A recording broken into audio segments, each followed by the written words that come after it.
some of the instructors were actually surrendered communists. They teach us how to survive and how they do their tactics. They won't understand because at that time we were really fighting an enemy, communists, the Communist Party in Malaysia, and and then when we found their camps, they live in the jungle for so long, they have a way to survive.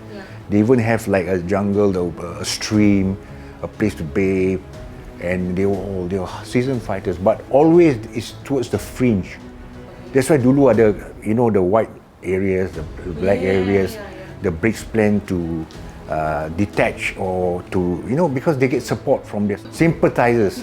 All of them surrendered. They've actually moved back to society. I still remember I went for a course where it's a course and when I was in the UC's platoon conducted by the intelligence, but some of the instructors were actually surrendered communists.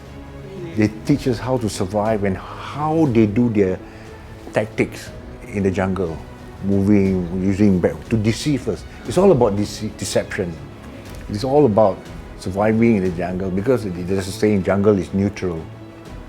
No friend, no foe. Jungle doesn't recognize you friend. So you got to be able to be, they have the ability and skill to move in the jungle, okay, and then to survive, but also the ability to track the communists. That's why sometimes there's contact, diorang lari kan. So we have to follow up. So we have to, dogs sometimes, even if dogs, the sniff goes away when they go into the rivers, or sometimes they will, they will disperse. They will disperse and then point. So a lot of tactics those days. So and it's beautiful inside.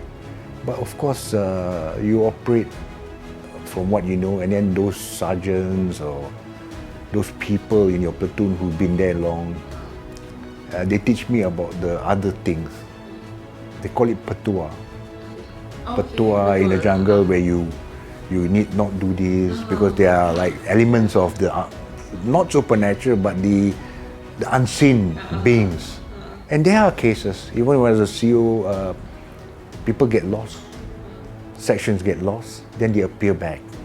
Then they tell you stories, they was following something and all that. So I won't say that I believe or I don't believe, but I respect and I do.